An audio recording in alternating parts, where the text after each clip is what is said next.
पुराने YouTube channel देखने वाले सारे भाइयों नाथ जोड़कर राम राम। उम्मीद कर रहा सारे राजी खुशी होंगे। एक और वीडियो जो आप एक संस्कृति के ऊपर वीडियो लेकर आया कर रहा, उसे कड़ी में एक और आज की जो वीडियो है, एक इसे सांस्कृतिक घराने जो हमारे हरियाणा के एक बहुत बड़ी धरोहर है, जिसमें एक नहीं दो नहीं तीन बहुत बड़े लेवल के कवि दिए हैं। और ये हमारा दुर्भाग्य है कि अपने हरियाणा में जिस इज्जत के जिस वो मतलब कला के क्षेत्र में जिस पद के वो दावेदार थे, वो हक उनको नहीं मिल पाया। क्यों नहीं मिल पाया, इसके ऊपर भी एक बार विस्तृत चर्चा करेंगे। पहले मैं आपको ये बता दूं कि मैं आज किन के साथ हूँ।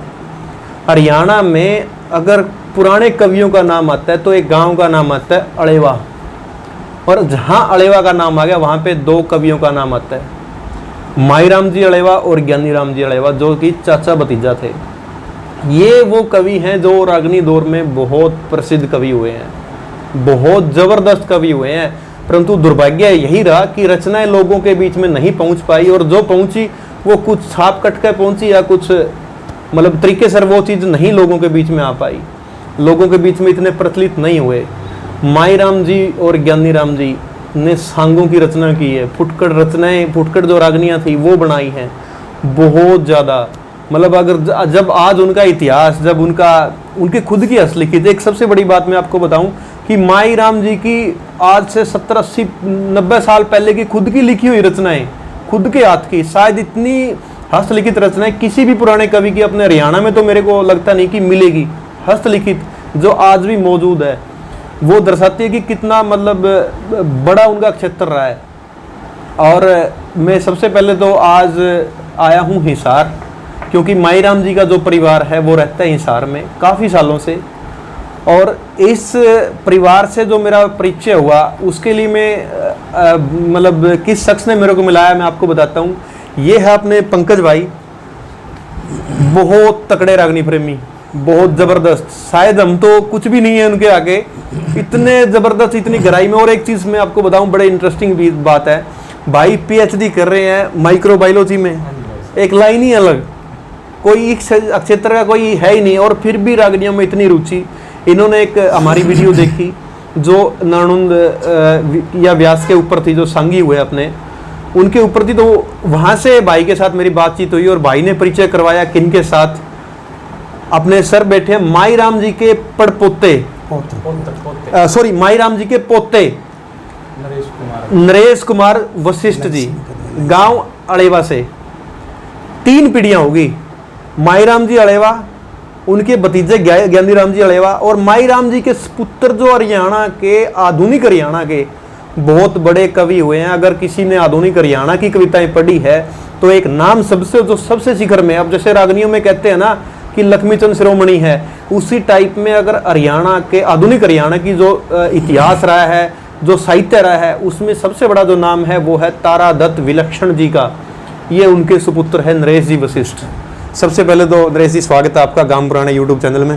पुनः स्वागत है आपका भी, धन्यवाद। ये दो हस्ती, पंकज भाई को श्रेय जाता है मेरा मिलाने का, जो माईराम जी के परिवार से इतना बड़ा राजनीतिक, इतना बड़ा सांस्कृतिक घराना, 3 महान कवि, माईराम जी अड़ेवा, तारादत्त जी विलक्षण जो माईराम जी के ज्येष्ठ पुत्र थे, और एक ज्ञानी राम जी अड़ेवा जो माईराम जी के सगे भतीजे थे। ये 3 कवि हुए हैं एक परिवार से। तो जो आज की अपनी बातचीत का विषय है वो है माईराम जी और ज्ञानी राम जी के ऊपर, क्योंकि तारादत्त विलक्षण जी अपने आप में एक अलग से बहुत बड़ा अध्याय है, और उसको हम इस वीडियो में शामिल इसलिए नहीं कर रहे क्योंकि उनका दौर अलग था, और जो माईराम और ज्ञानी राम जी का एक जोनर था लिखने का, वो दोनों एक अलग अलग थे।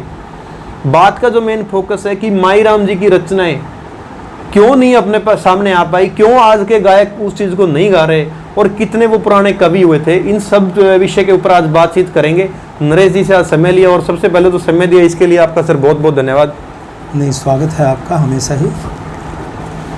तो सबसे पहले तो सर, जैसे नाम से तो विदित है कि अड़ेवा गांव जी, अड़ेवा गांव जिला जींद जी जी, अड़ेवा खांडा जो एक गांव का जो युगम बनता है, युगम वो। तो ज्ञानी राम जी और माईराम जी सगे चाचा भतीजा थे। ऐसा थी पंडित माहीराम जी हमारे दादाश्री, वो तो ताऊ जी है ना। हाँ, मतलब ज्ञानीराम शास्त्री जी के, पंडित ज्ञानीराम शास्त्री जी के ताऊ जी, मतलब वो ताऊ भतीजा होंगे। हाँ हाँ, पंडित माहीराम कविरतन जी के छोटे भाई माई प्रसन्न जी, उनके ज्येष्ठ पुत्र हैं। अच्छा, ज्ञानीराम यानी माईराम अलेवा और माई प्रसन्न दो भाई थे, जिसमें से माई प्रसन्न जी के बड़े बेटे का नाम ज्ञानीराम, हाँ, जो ज्ञानीराम अलेवा जो अपने कवि हुए हैं, उनके एक ही पुत्र हुए। अच्छा, हाँ हाँ, पुत्र एक हुए। अच्छा, एक हुए थे, वो चल बसे अर्ली एज के अंदर, ठीक है, अल्पायु में ही चल बसे थे। अच्छा सर, ये बताओ पहले तो कि माईराम जी का जो जन्म है अलेवा में, वो कब हुआ था? उनका जन्म अलेवा में हुआ और उनका जन्म 29 दिसंबर 1886 में हुआ, ईस्वी के हिसाब से 1886 ईस्वी में हुआ, जो कि विक्रमी संवत के हिसाब से देखें तो 1943 बैठता है। 1943 बैठता, विक्रमी संवत, विक्रमी जो देसी साल का हिसाब हुआ है उसके हिसाब से वो 1943, और जो अंग्रेजी हिसाब है उसके हिसाब से 1886। पौष शुक्ल की 9वीं को है, जो कि रविवार का दिन था, रविवार का दिन था, ठीक है सर। और 29 दिसंबर 1886 में उनका जन्म। 29 दिसंबर 1886 में माईराम जी का जन्म अलेवा गांव में हुआ था। और देखो कितने सीनियर, यानी अगर लक्ष्मी चंद जी के समकक्ष में देखा जाए तो लक्ष्मी चंद जी से बहुत ज़्यादा सीनियर थे वो, क्योंकि 86 में जन्म बता रहे हैं, इस हिसाब से अब 134 साल के तकरीबन। हाँ, उनकी 134वीं जयंती अब जो दिसंबर में आएगी, दिसंबर को। अच्छा जी, तो माईराम जी के विषय में ये बताओ जी, शिक्षा जो थी उनकी जी, वो कहाँ तक रही? गांव में हुई या कहीं बाहर पढ़े वो? उन्होंने उस समय की शिक्षा अपने घर ही अपने पिताश्री से ली, पंडित प्रभुदत्त जी से, हमारे।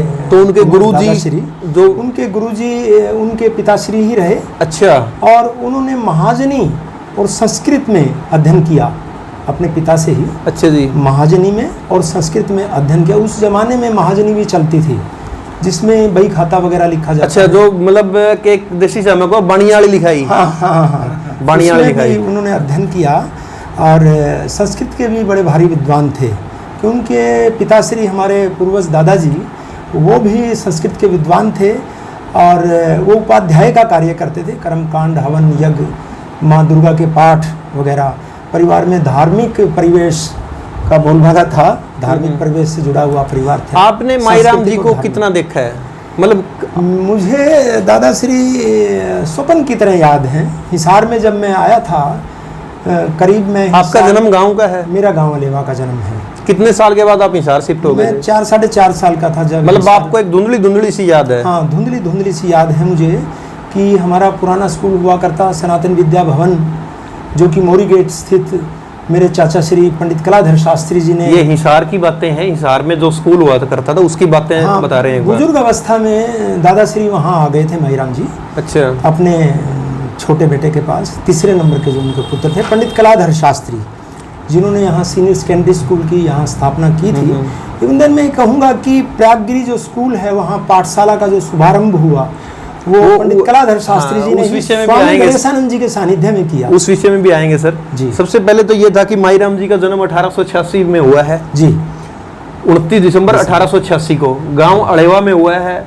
जो पढ़ाई लिखाई बताई वो आपने कि उनके पिताजी से ही उन्होंने वो चीजें ग्रहण की थी। जी, जी। इसके अलावा मतलब जो आपने सुना है आपके पिताजी से, ठीक है, आपके दादाजी के विषय में, ठीक है, वो क्या था कि वो कब से कितने साल में लिखना शुरू करे था उनको, और क्या उनकी लेखनी का मतलब हो रहा है? जी, उन्होंने अर्ली एज में ही लिखना शुरू कर दिया था, क्योंकि उनके पिताश्री मतलब हमारे परदादा जी, वो भी कर्मकांडी और संस्कृत के विद्वान ब्राह्मण थे। जैसे कि मैंने बताया, धार्मिक कार्यक्रम में जाते थे। बिल्कुल। तो इस नाते उनका धार्मिक परिवेश का प्रभाव विचारों पर हमारे दादाश्री पंडित माईराम जी कविरतन के विचारों पर भी पड़ा। तो मैं यूँ कहूँगा कि अपने पारिवारिक परिवेश के कारण ही उनमें माँ सरस्वती की कृपा से, मतलब अगर आप देसी भाषा में बोलना जी अपना जी, कि मतलब यानी ही उम्र में लिखने का काम शुरू कर दिया। हाँ, उनमें 12-15 साल से उन्होंने लिखना शुरू कर दिया था जी। तो उन्होंने मतलब ये जो लिखने की शिक्षा दीक्षा सारी पिताजी से ही ली, या कोई से ली, अलग से भी उन्होंने मतलब कोई पिताजी से ली? ऐसे कोई वो गाया भी कर दे जी? माईराम जी? उन्होंने कभी नहीं गाया। लोगों में भ्रांति हुई थी बहुत साल पहले, करीब 40-50 साल पहले। मतलब ये था कि वो लिखा करते, सिर्फ गाया उन्होंने कभी नहीं। हाँ, वो लेखक थे, कवि वो थे, एक भजनी थे, रचनाकार थे, भजनी थे, भजन लिखे, सांग रचयिता थे। सांग का निर्देशन किया उन्होंने, अपने सांग की टीम जिसको बेड़ा बोलते हैं, सांग के बेड़े तैयार किए, उनका निर्देशन किया। और उन्होंने कभी खुद नहीं गाया। मंच पे बस यूँ कह सकते हैं कि सांग को शुरू करने के लिए उद्बोधन करना कि सांग शुरू हो रहा है आपके गांव। आपको मतलब जहाँ तक आपके पास जानकारी है, आपके पास उनकी प्रूफ है, मतलब उनकी रचना हो गई, कितने सांग माईराम जी ने लिखे हैं अपने जीवन में? माईराम जी ने सांग जो करीब लिखे हैं, जो सुनने में आया, लोगों ने बताया। मेरी एक बार चर्चा पंडित रामकिशन व्यास जी से हुई, उनके प्रमुख शिष्य रहे हैं। हाँ, मैं बता दूं, पंडित रामकिशन जी व्यास नारायण, यानी नारायणदिया व्यास जिसने कया कर दे, 1941 से लेकर 1987 तक जो मांगे राम पंडित लक्ष्मीचंद जी के शिष्य होया कर दे, उनके समकक्ष बहुत बड़े सांगी रहे हरियाणा में। वो शिष्य थे माईराम जी अड़ेवा के, यानी इनके दादाजी के वो शिष्य थे। कितने बड़ा नाम, एक मतलब गर्व की बात आप ये देखो कि माईराम जी जो हुए हैं, उनके शिष्य हुए हैं नारायणदिया व्यास, बहुत नाम चमकाया उन्होंने। उनके सांग की जो शुरुआत हुई थी, वो सांग की शुरुआत माईराम जी ने ही करवाई थी। जी, उन्होंने ही। बड़ी छोटी उम्र में उनके पास चले गए थे वो। क्या था, नारनौल भैणी में किसी विवाह में आए हुए थे पंडित माईराम जी, नारनौल भैणी आए हुए थे। हाँ, वहाँ आए हुए थे। तो उनके पिताजी सीताराम जी, वो भी उनसे मिल गए और अपने घर ले गए पंडित जी को। पंडित जी आए हैं भाई, संस्कृत के विद्वान हैं, तो भजन वगैरह धार्मिक उसके लिए वो सुनने के लिए कुछ वहाँ ले गए। तो वहाँ रामकिशन व्यास जी जो उस समय छोटी उम्र के थे, करीब 10-11 साल के थे, तो उनके पिताजी ने, सीताराम जी ने, रामकिशन व्यास जी के पिताजी ने कहा, भाई इसको अपने साथ ले चलो साहित्य रामकिशन व्यास जी में, क्योंकि गांव में कोई भी साहित्यकार आता है, कोई भजनी आता है, कोई सांगी आता है, तो इनका शिक्षा के साथ इधर ध्यान ज़्यादा है। अच्छा, मतलब रामकिशन व्यास जी के पिताजी ने ज्ञान माईराम जी से ये निवेदन किया, भाई आप इसको साथ ले जाओ, आप साथ ले जाओ, सिखाओ इसको, कुछ सिखाओ, और इसको हवन यज्ञ, दुर्गा के पाठ और कर्म कांड वगैरह, और इनकी तरफ थोड़ा ध्यान करो, ताकि ये भी अपना जीवन यापन सुचारू रूप से कर सकें। क्योंकि देवी के पाठ दादाजी भी किया करते, माँ दुर्गा के पाठ और धार्मिक अनुष्ठान वगैरह। तो इस प्रकार से माईराम जी के पास जो शिष्य बने, उनके वो बने नारायणदिया व्यास, रामकिशन व्यास। हाँ, 11-12 साल की उम्र में उनके शिष्य बन गए थे। पंकज भाई, आप बीच में कुछ कह रहे थे। हाँ, ये प्रश्न शायद मिस हो गया होगा।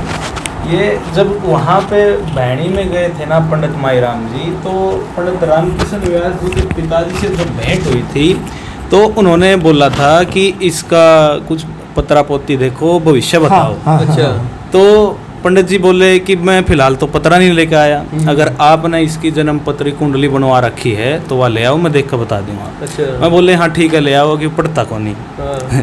तो फिर वह देख कर बोले कि इसके भाग्य में पढ़ाई है भी नहीं। अच्छा, तो फिर एक आम सी भाषा में उन्हें कह दिया, फिर पंडित जी इन्हें आप ले जाओगे, आप सिखा दो, आप पढ़ता नहीं, क्योंकि मैं धंधा सिखा दे इसमें। हाँ, रुचि उधर थी थोड़ा सा।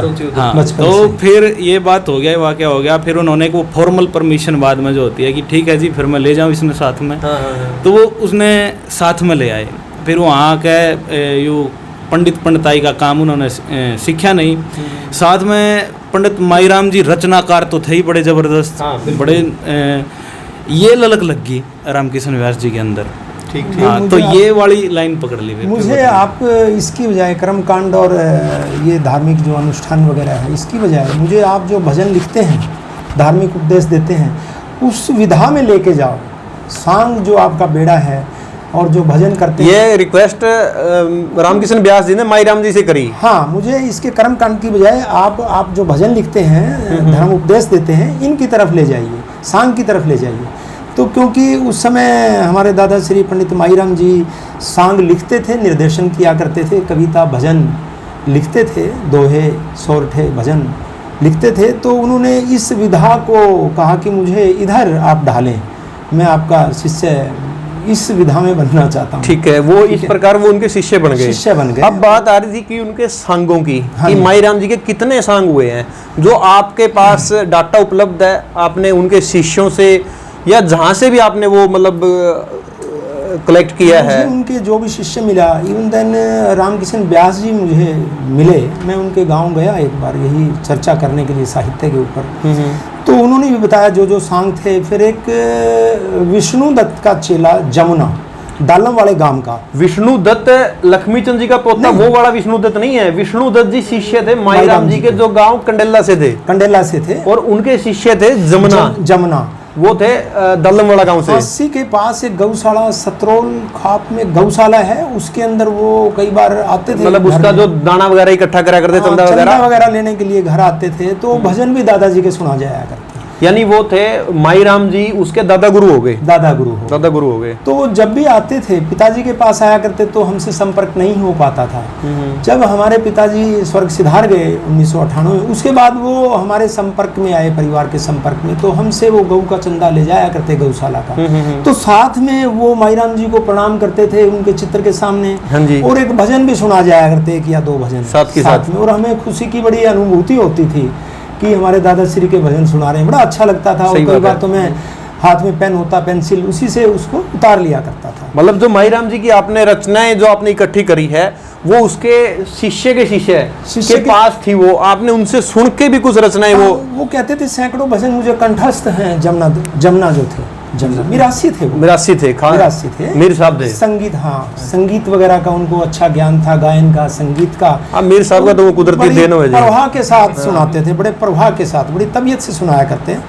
तो उन्होंने गीत सुनाया मुझे, हे भगवान दया के सागर। ये बड़ा पॉपुलर गीत था, फेमस गीत था, प्रसिद्ध गीत रहा। ये गीत भजन था माईराम जी का, जो कि हमारे चाचा श्री ने, पंडित कलाधर शास्त्री जी ने जब यहाँ स्कूल की स्थापना की, सनातन विद्या भवन, उसमें सुबह बच्चों से प्रार्थना गीत के रूप में ये भजन बच्चों ने गाया 10-15 साल तक, प्रार्थना गीत के साथ, सनातन विद्या भवन मोरी के हिसार में। तो जो उनके सांग आपने जो बताए थे कि कितने सांग है माईराम जी के? जमुना जी ने मुझे बताया कि आपके दादाजी के ये सांग हैं, तो मैंने उन्हीं के द्वारा बताई हुई सूची की। और एक हरियाणा साहित्यकार निर्देशिका छपी थी भाषा विभाग के द्वारा, शायद भाषा विभाग हरियाणा के द्वारा 1979 में। तो वहाँ से भी मैंने उसको भी पढ़ा और साहित्य को पढ़ा, पिताजी की आत्मकथा को पढ़ा, कुछ वहाँ से मिले। तो उनके करीब 12 से 15 तो हमारी ज्ञान में है कि उनके सांग थे। हो सकता है ज़्यादा भी हो, 20 की एक कोड़ी भी हो सकते हैं। एक मिनट सर, मैं जितने भी भाई ये वीडियो देखे, मैं उन सब ने एक चीज़ बताऊं। अब बात आती है कि इनके दादाजी के विषय में इनको इतनी जानकारी कैसे है। जानकारी इसीलिए है क्योंकि जो इनके पिताजी थे, यानी माईराम जी के जो बेटे थे तारादत्त विलक्षण, जैसे मैंने पहले बताया, बहुत बड़े कवि हुए हैं हरियाणा के, बहुत बड़े कवि। और उन्हीं के मार्गदर्शन में जो आगे एक रुचि बनी, वो इनकी बन गई। और जो दादाजी के विषय में जो जानकारी मिली, वो पिताजी के माध्यम से इन्होंने इकट्ठी की हुई है, या जो भी इनके शिष्य हुए माईराम जी के, उनके साथ में आपने ये जानकारी इकट्ठी करी है। हाँ जी, माईराम जी के शिष्य मुझे संपर्क में नहीं आए, केवल जमुना ही, क्योंकि यहाँ आता था घर पे हिसार में, उस प्रणाली का वो शिष्य प्रणाली का था, तो उसी से मैंने कुछ बातें पूछ लेता था, मैं भी जिज्ञासा बस। या आपने जो बात की उनके शिष्य रामकिशन व्यास जी से, रामकिशन व्यास जी से मेरा घंटे का, आधा पौना घंटे का एक बार परिचय हुआ गया। वैसे तो वो स्कूल में आ जाया करते, घर भी आते थे हमारे रामकिशन व्यास जी। बड़ी अच्छी, उनका व्यक्तित्व बड़ा निखरा हुआ व्यक्तित्व था, मजबूत व्यास जी का। बड़े अच्छे सुंदर कद काठी के, बड़ा अच्छा अभिनय भी करते थे, रोल करते थे, गायन भी बड़ा उनका, संगीताचार्य थे, बड़े अच्छे प्रसिद्ध हरियाणा के संगीताचार्य रहे हैं। उनके भी बड़े आगे बड़े शिष्य हुए। और मैंने जमुना जी बता के गए थे मुझे कि माईराम जी के हरियाणा में 350 शिष्य थे। मुझे बड़ा, माईराम जी अड़े हुए के 350 शिष्य है। यह बात शायद कोई ना माने, देखो कोई मानो या ना मानो, उस चीज पर प्रमाण देने की कोई आवश्यकता नहीं है। कहने का मतलब मेरा एक ये है कि इतना बड़ा कवि और इतने शिष्य है, और फिर भी हरियाणा के अगर कहीं कवियों का नाम आवे तो लोग उस इतने बड़े कवि का नाम लेने से फिर भी कतरावा है। क्यों? यू कसूर किसका? इस परिवार का कसूर नहीं है यू, जिसने हरियाणा को इतनी बड़ी धरोहर दे रखी है। ये कसूर है जो आप सुना, हाँ, या जो गाव है उनका, जो रचनाएं सामने लेके नहीं आ सकते, जिसमें इतना दमे को नहीं कि किसी एक इतना पुराना कवि की रचना गावा ताकि लोगों का सामना आवे। देखो अगर मैं अपने किताब दिखाऊं तो पता नहीं कितनी अनगिनत रचनाएं हैं जो लोगों को अभी तक ये नहीं पता कि ये ज्ञानी राम जी या माई राम जी की रचनाएं हुई है। मिश्रित हो जाती है, ये चीज हो जाती है। हाँ ये चीज है। तो सांग के विषय में आप बता रहे थे कितने आपने सांगों के? 12 सांगों के तो मैंने नाम लिखे हुए हैं, लेकिन 12 के तो मैंने लिखे हुए हैं पूछ के, जमुना वगैरह से और हरियाणा साहित्यकार निर्देशिका वगैरह से पढ़ के। तो और कहीं अलग पिताजी ने जो विलक्षण जी ने अपनी आत्मकथा लिखी है मेरा गांव मेरा जीवन, उसमें भी रेफरेंस दिए हैं सांगों के। सत्यवान सावित्री उनका सांग रहा, चंद्रहास एक सांग था जो कि बड़ा ख्याति प्राप्त उनका सांग था। चाप सिंह, सत्यवती एक चमेली, और एक जानी चोर सुल्तान, ये सांग अपने माई राम जी का, माई राम जी के। फूलकली 1 और 2 भाग, जैसे आजकल सीरीज में फिल्में बनती हैं, 2 भाग थे, 1 2 में 2 भाग 1 और 2 दो सीरीज में फिल्में बनती हैं। तो सांग भी उस समय मुझे बड़ी बल्कि जान के अद्भुत सा लगा कि सांग भी 2 भाग में, जैसे मुगले आजम और अनारकली फिल्म बनी थी, भाई वो स्टोरी पूरी तभी होती है जब मुगले आजम भी देखो और अनारकली भी देखो। तो फूलकली सांग भी ऐसा था कि 1 भाग और 2 भाग दोनों देखो जब ही उन्होंने सांगों में जो मुख्य उनका प्रभाव रहा वो धार्मिकता थी। कथाएं, राजा रानियों की कथाएं, सत्यवान सावित्री की, जो अपने भारतवर्ष के जो प्रसिद्ध जो किस्से और कथाएं रही। इसके अलावा जो आपने फूलकली तक का आपने जिक्र किया, इसके अलावा कोई और सांग? इसके अलावा जो सांग रहा श्याम कला खिलने वाली, अच्छा, श्याम कला खिलने वाली एक, ये भी उनका सांग रहा। चमन सुकन्या का एक सांग बड़ा प्रसिद्ध, चमन सुकन्या का किस्सा है उसके ऊपर। और उन्होंने उसके अंदर हरियाणा की सांस्कृतिक धरोहर, छंद, उपमा और अलंकार तो इतने ज़बरदस्त प्रयोग किए हैं कि हतप्रभ हो जाता हूँ मैं जब उनको पढ़ता हूँ कई बार। तो बहुत ही कम मतलब देखने को मिलता है हरियाणवी स्वांगों में जो शैली का प्रयोग किया है। बड़ा भावप्रद और हतप्रभ हो जाता हूँ कि इतना ज़बरदस्त छंदों का प्रयोग किया गया है उसमें कि पंडित लक्ष्मीचंद ने, पंडित मांगेराम जी ने, और उस समय के, क्योंकि उनसे 1 दशक पहले के पंडित लक्ष्मीचंद जी से, मांगेराम जी से 1 दशक पहले के कवि रहे। पंडित माई राम जी के पास, दादाश्री के पास लक्ष्मीचंद जी एक बार आए थे। अच्छा, पंडित माई राम जी के पास जमुना जी बता के गए। जो देखो ये चीजें अगर कोई बहस का विषय नहीं है, हाँ, कोई विवाद का विषय नहीं है, ये बातें बताई गई है जो बुजुर्ग आज जीवित हैं, यानी जो माई राम जी के शिष्य से जमुना अब चल बसे हैं गांव दालमवाड़ा से, उनके द्वारा बताई गई बातें हम अपने को बता रहे हैं। वो पहली बात तो मैं एक महानता कहूंगा पंडित लक्ष्मीचंद जी की, कि उनकी ये महानता रही कि उन्होंने कभी अलेवा में सांग नहीं किया। अच्छा, आए मिलने के लिए लोगों से, ग्राम पंचायत से मिलने के लिए और माई राम जी से मिलने के लिए आ जाया करते, मतलब अलेवा में आए पर सांग नहीं किया, सम्मान के साथ उनका सम्मान हुआ करता वहाँ बड़ा। और माई राम जी के पास बैठते थे आके, तो माई राम जी ने कहा भाई लक्ष्मीचंद जी आप, जैसा कि मुझे जमुना जी ने बताया, भाई लक्ष्मीचंद जी आप थोड़ा धार्मिक विषयों के ऊपर भी अपनी उसको विचारों को लिखें। मैंने सुना है कि पंडित लक्ष्मीचंद जी बहुत ही कम पढ़े लिखे थे, लेकिन माँ सरस्वती का उनको अपार ज्ञान था, उनकी सरस्वती की कृपा थी लक्ष्मीचंद जी के ऊपर। तो उन्होंने कहा आप धार्मिकता के ऊपर, जैसे भागवत के ऊपर, इन विषयों के ऊपर, धार्मिक जो वेद पुराण शास्त्र हैं, तो उन्होंने कहा भाई कैसे करें ये? तो उन्होंने कहा कि अपने साथ शास्त्री रखें ना, पढ़े लिखे विद्वान आदमियों के साथ रखें, एक हेल्पर के रूप में, जो आपको इनको शास्त्रों को पढ़ के बताएं। और माँ सरस्वती की कृपा है आपके ऊपर, आपका कंठ माँ सरस्वती की कृपा से बड़ा अच्छा कंठ है आपका, तो आप गायन और वाचन बड़ा सुंदर करते हैं और मंचन भी आप बड़ा सुंदर करते हैं, तो क्यों न धार्मिकता की और अपने विचारों को लिया जाए। तो कहते हैं कि जमुना दास जी ने जैसे बताया मुझे, ये मुझे विलक्षण जी ने नहीं बताया, ये मुझे माईराम जी ने नहीं बताया, ये मुझे किसी और अन्य नहीं बताया, ये दालम वाले जो जमुना दास जी थे उन्होंने बताया, जो माईराम जी प्रणाली से हुए हैं। हाँ, माईराम जी की प्रणाली से हुए, उन्होंने ये बताया। बड़ा अच्छा लगता है कि मतलब लक्ष्मीचंद जी से तकरीबन सीनियर थे 20-22 साल, दादाजी से भी मिलते थे, और दादाजी उनको अपने मतलब एक छोटे भाई कहें या पुत्र कहें, इस प्रकार से बड़ा सम्मान के साथ उनका स्वागत करते थे। बिल्कुल। और ये भी मानता थी कि उन्होंने देखो अलेवा में आके कभी सांग नहीं किया। ये एक आदर भाव झलकता है। मैंने लोगों से सुना है, अलेवा के लोगों से, जमुना दास जी ने भी ये बात बताई और कई लोगों से मैंने सुना है। अच्छा, उस टाइम के जो आपको कुछ आइडिया हो या पंकज भाई आप बड़े संस्कृति प्रेमी हो, कुछ आइडिया हो जिस टाइम पे माईराम जी का दौर था जी, क्योंकि 86 में जन्म हुआ था, अगर 1900 के आसपास लाके चले तो एक अवस्था आ जाती है लिखने वाली जिसमें कह रहा था कि छोटी उम्र में लिखने लग गए थे। और कवि कौन से हुए हैं उस टाइम के 1900 के दौर के 1910? मैंने एक चीज सुनी थी उस टाइम, ये पंडित लक्ष्मीचंद जी से 15-20 वर्ष पहले की बात है। अच्छा, उस टाइम तो पिता पुत्र में इतना ही फैसला होता था उम्र का, 15-20 वर्ष का। हाँ बिल्कुल। तो उस दौर के एक कवि थे जिसके सांग वेड़े में पंडित लक्ष्मीचंद भी रहे, सांग की बारीकियां सीखी, पंडित सोनलाल कुंडलवाड़ा। पंडित सोनलाल कुंडलवाड़ा लक्ष्मीचंद जी से सीनियर थे? हाँ, ये इनका 1880 का जन्म बताया जाता है। अच्छा, हाँ जी। और उसी दौर के एक और कवि थे जिनसे इंस्पायर, जिनका सांग देखने के लिए एक बार पंडित जी घर से गए थे, दीपचंद बामन। दीपचंद बामन, हाँ, ये बामन भी मर गया, वो बात आएगा। तो ये उस समय के ज़्यादा तो जानकारी नहीं, ये 2 कवि हैं, एक पंडित नेतराम का भी नाम सामने आता है उसी दौर के। अच्छा अच्छा, हाँ जी। तो बात थी जी अभी जैसे अपने माईराम जी के ऊपर कि उन्होंने इन सांगों की रचना करी जी। इसके अलावा सांग के अलावा उन्होंने कुछ कटमा यानी जो फुटकर रागनियां कह देते हैं, फुटकर रागनियां उन्होंने लिखी, प्रार्थनाएं लिखी भगवान की। देवी के बड़े भारी भगत थे और देवी को उन्होंने पूजा पाठ में अपने गांव लोकन तीर्थ, बड़ा धार्मिक हमारा वो है वहाँ, जोहड़ है, जोहड़ क्या एक पर तीर्थ कहेंगे, तीर्थ ही है।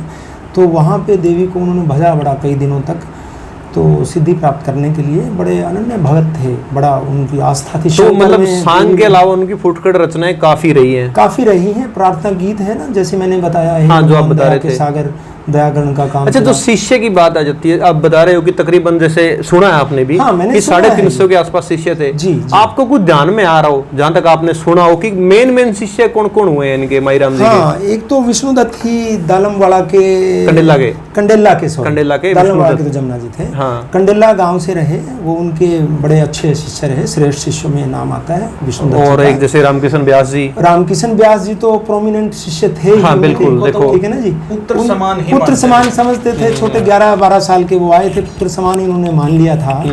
और एक जियालाल हुए हैं। जियालाल कहाँ से हुए हैं? जियालाल हुए हैं जुलाना गांव से, जुलाना गांव से। मेरी उनके,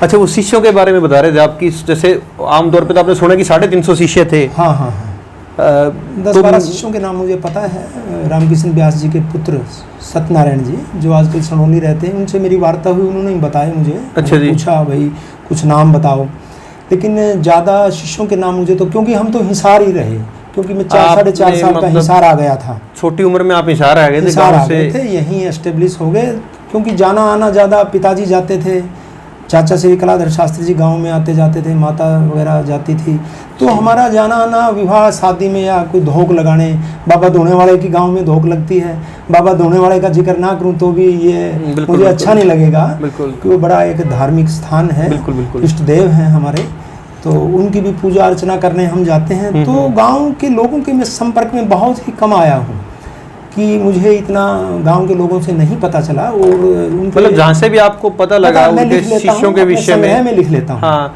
तो उनके शिष्य के विषय में आप बता रहे थे एक बार। हाँ, एक उनके चंदगी राम हुए शिष्य, एक दीपचंद हुए, एक नाम था जीजू लुहार बोलते थे उनको। इन्हें गाँव का पता है जी, कौन से गाँव से हुए हैं? एक ये जो हुए हैं जियालाल जुलाना से हुए हैं, ठीक है, और उनके भाई प्यारेलाल, अच्छा, प्यारेलाल हुए, एक जुलाना से ही शायद, कंफर्म तो मैं नहीं बता सकता, नत्थू और बदलू, अच्छा, ये कुछ मुझे नाम पता चला है, वो हुए हैं, उनके शिष्य हुए हैं।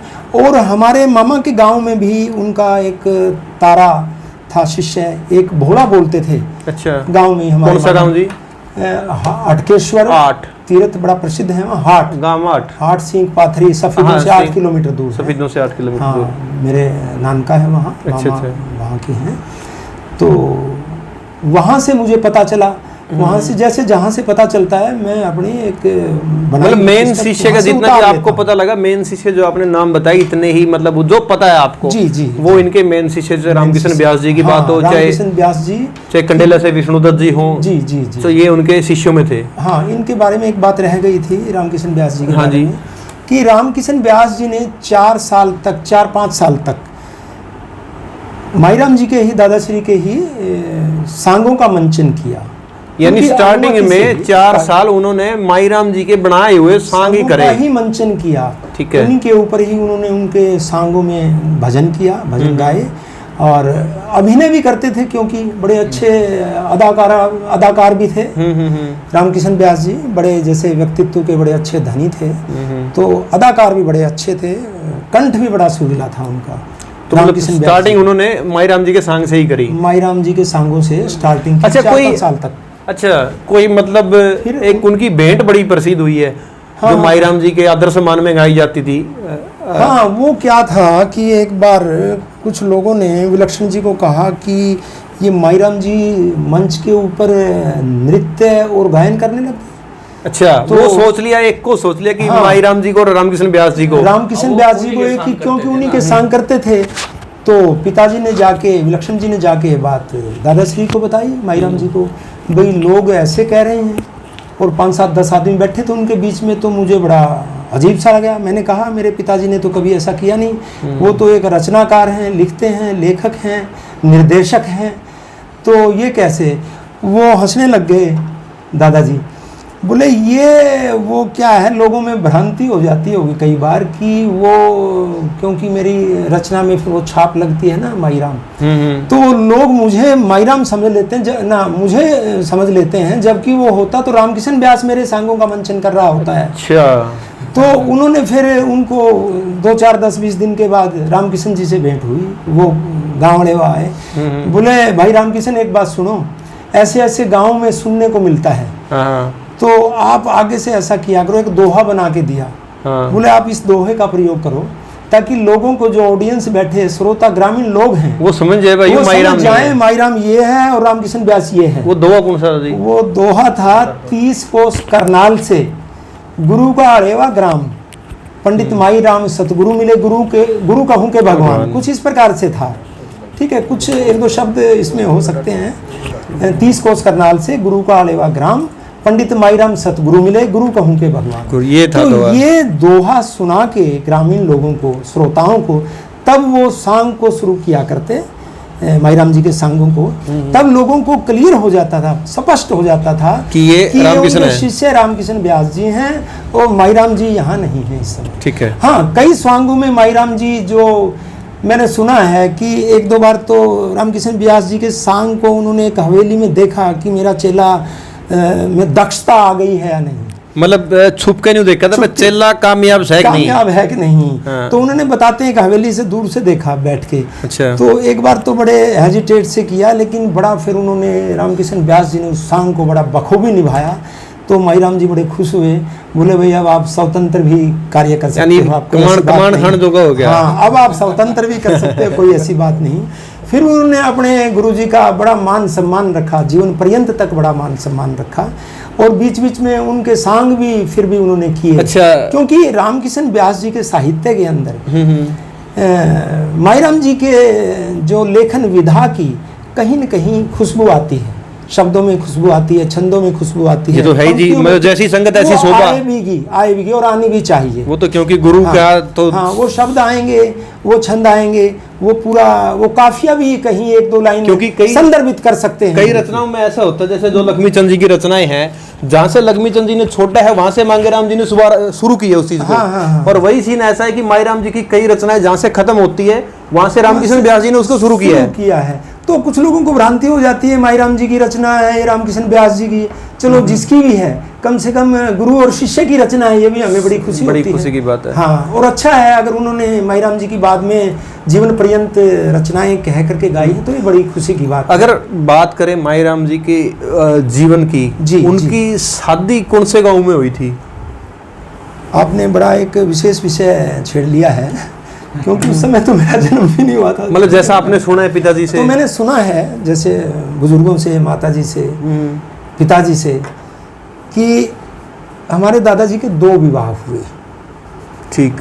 और अल्पायु में विवाह कर दिया जो था। कुछ रिवाज होया करता उस टाइम के बूढ़े के सबके दो ब्याह पावा जी। दो विवाह नहीं हुआ करते जी। जैसे आजकल ये कोरोना चल रही है ना, न्यू बीमारी ऐसे महामारियां आ जाया करती और तो उपलब्ध नहीं थी मेडिकल चिकित्सा सुविधाएं इतनी उपलब्ध नहीं हुआ एडवांस करती नहीं जो था आजकल एडवांस है। गांव में जो वैद्य हुआ करते या और देसी तरीके से वो तो समय भी इलाज करती थी, लेकिन कोरोना जैसी महामारी उस समय भी आया जाया करती, इन्फेक्शन हुआ करते, कत्तकड़ी बीमारी बताया जमाने करते में थे। आई थी बताते हैं। एक फूक का 3-4 बांधे, संस्कार करके आए, 3-4 दूसरा तैयार मिलता था। ये तो बड़ी तो इसी प्रकार से अल्पायु में मृत्यु हो जाया करती लोगों की। तो इसी प्रकार से जो हमारी दादी जी थी उनकी स्वर्गीय कौन से गांव में ब्याह था पहली बार? पिधरान गांव में, मामो देवी नाम था उनका। पिदरन गांव है नरवाना और ये उज्जैन के पास। हाँ। यानी जो उचाना छापड़ा कड़ता कसून गोगड़िया छतर थुआ इस एरिया का गांव है। हमारा जाने का मौका नहीं लगा। मैं बताता हूँ गाँव तो जी।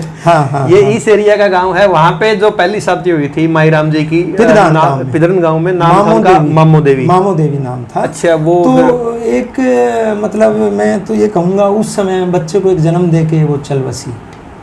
ठीक है, बच्चे को जन्म दे के चल बसी और उस समय शायद 15-16 साल की उम्र थी माईराम जी की, अच्छा, दादाजी की।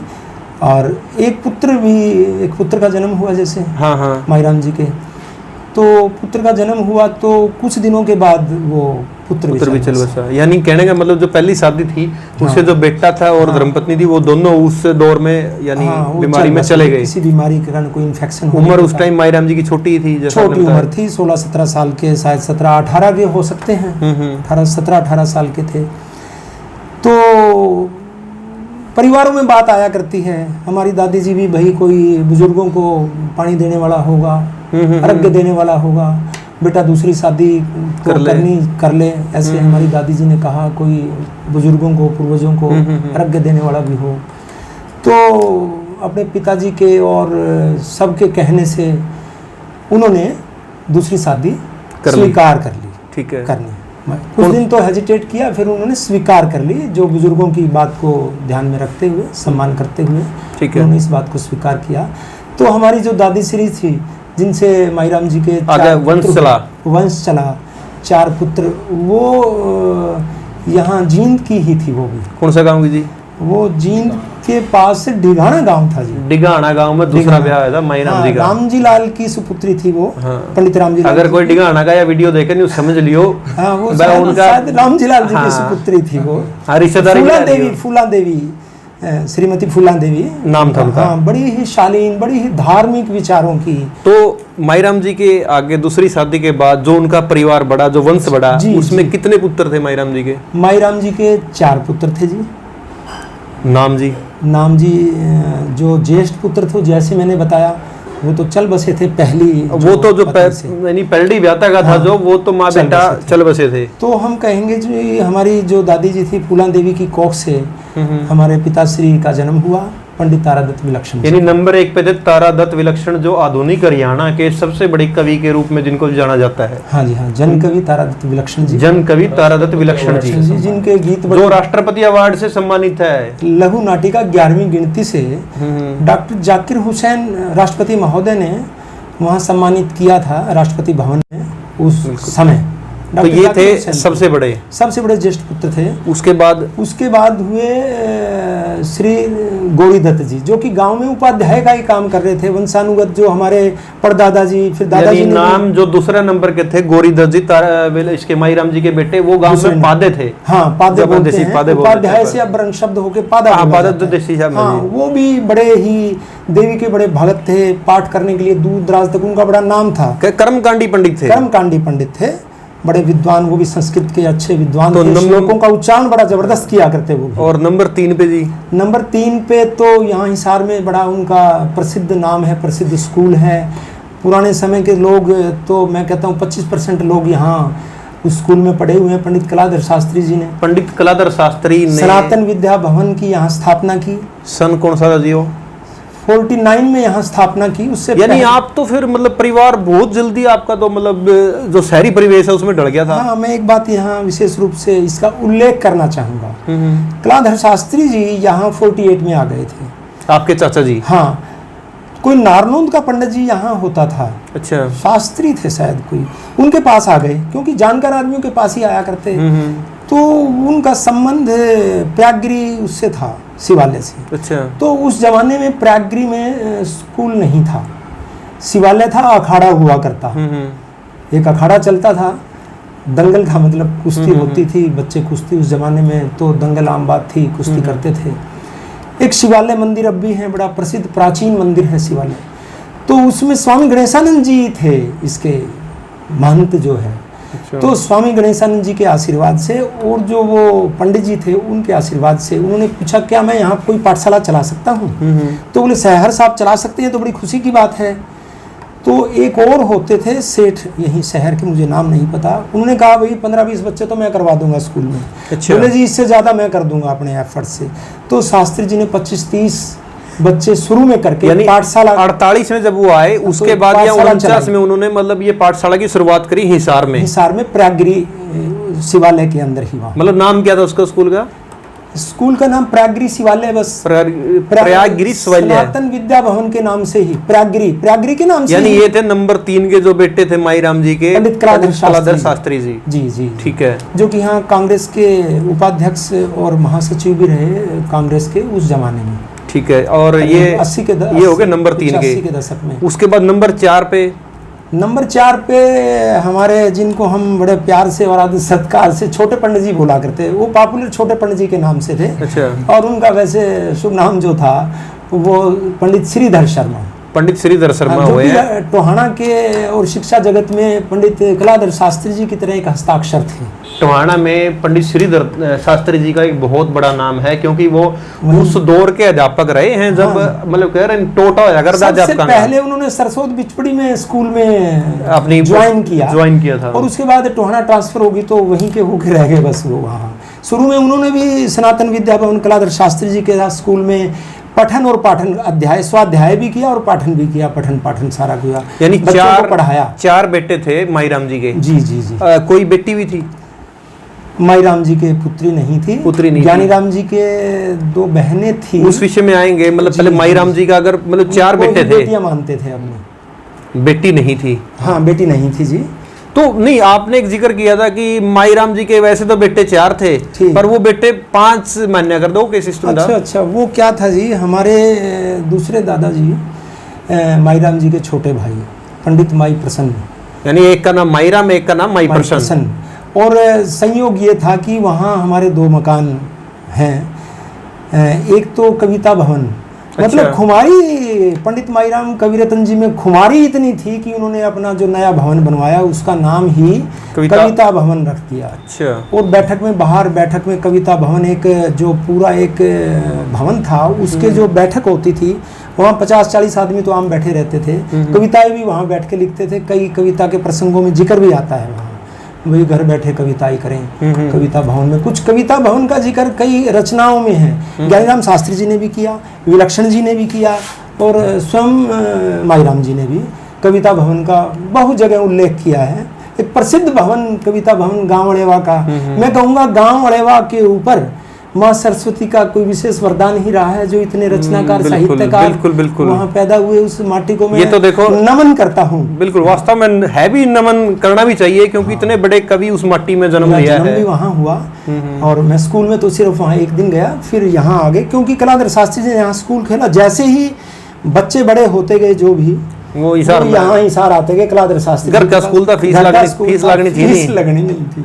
सारे यहीं पढ़े। और कुट्टा का जिक्र कम से कम मास्टर कुट्टा का जिक्र का तो कुट्टा का और क्या करते कुछ पदों को प्राप्त हुए, सभी अच्छे। बिल्कुल, बहुत एजुकेटेड फैमिली रही है माईराम जी की, बहुत ज्यादा एजुकेटेड। मतलब 4 लड़के थे, चारों के चारों बढ़िया एक मतलब उस टाइम में एक एजुकेटेड फैमिली थी और एक बड़ी ऊंची पोस्ट के ऊपर रहे हैं अपने अपने क्षेत्र में। जैसे कि आपने 5वें पुत्र की बात, हाँ वो 5वें पुत्र की बात थी जी। वो ऐसा था जी, एक बार हमारे दादाजी, दूसरे दादाजी जो माई प्रसन्न जी थे, माई प्रसन्न जी थे उनके छोटे भाई, तो वो थोड़ा बीमार से हो गए। अच्छा। तो बीमार होके मन में आया कि पता नहीं क्या होगा मुझे, तो उन्होंने ज़्यादा बीमार हो गए थे थोड़ा। तो उन्होंने अपने बड़े भाई साहब को, माईराम जी को बुलाया। तो बुला के उन्होंने कहा भाई साहब आपके कितने पुत्र हैं? तो माईराम जी भी बड़े वो समझ गए बात को। और अब कुछ डर पूछा है यो। हाँ, किस तरह पूछ रहे हैं, तो कहने लगे भाई मेरे 5 पुत्र हैं। कहने का भाव ये था कि उन्होंने ज्ञानी राम जी को अपना ही पुत्र मान रखा है। हाँ, वहाँ अपना पुत्र मान लिया। उसके बाद शिक्षा दीक्षा माईराम जी ने ही उनकी इवन देन लाहौर में भेजा, यानी कलाधर शास्त्री जी को। ये उनको संतुष्टि होगी जिस टाइम माई प्रसन्न जी थे कि भाई माई राम जी से जब उन्होंने पूछा कि तेरे कितने बेटे हैं तो उन्होंने कहा 5, तो उसको एक संतुष्टि होगी, आत्म संतुष्टि होगी। और कहते हैं कि कुछ दिन के बाद वो चल बसे। जो ज्ञानी राम जी के जो पिताजी थे माई प्रसन्न जी, वो चल बसे थे। वो भी आशु कवि थे जी। अच्छा, वो चल बसे, उसमें कुछ दृष्टांत, कुछ आंसू कवि थे। वो भी आंसू कवि थे। पिताजी ने, विलक्षण जी ने अपनी आत्मकथा मेरा गांव मेरा जीवन, अच्छा, उसमें दर्शाया है, उसमें लिखा है कि वो भी गीत लिखते थे, दोहे लिखते थे, भजन, सोरठा, और आशु कवि थे। तुरंत दोहा, कविता, कवित्व बोल, कोई शब्द दिया और उसी टाइम बना दी, उसी समय बना देते थे। और मेलों में जाया करते। और आत्मकथा में लिखा है मेरा गांव मेरा जीवन में कि उनके साथ गांव और गवांड के 250-300 आदमी उनके साथ जाया। आपकी साइड तो मेले भी खूब लगे करते, रामरा का हो चाहे पिंडारा का हो। पिताजी ने वो गीत भी लिखा है, विलक्षण जी ने, सजना में जांगी मेले में बनवा दे। हाँ, देखो कितना बड़ा गीत है, उसके विषय में एक अलग वीडियो बनाएंगे।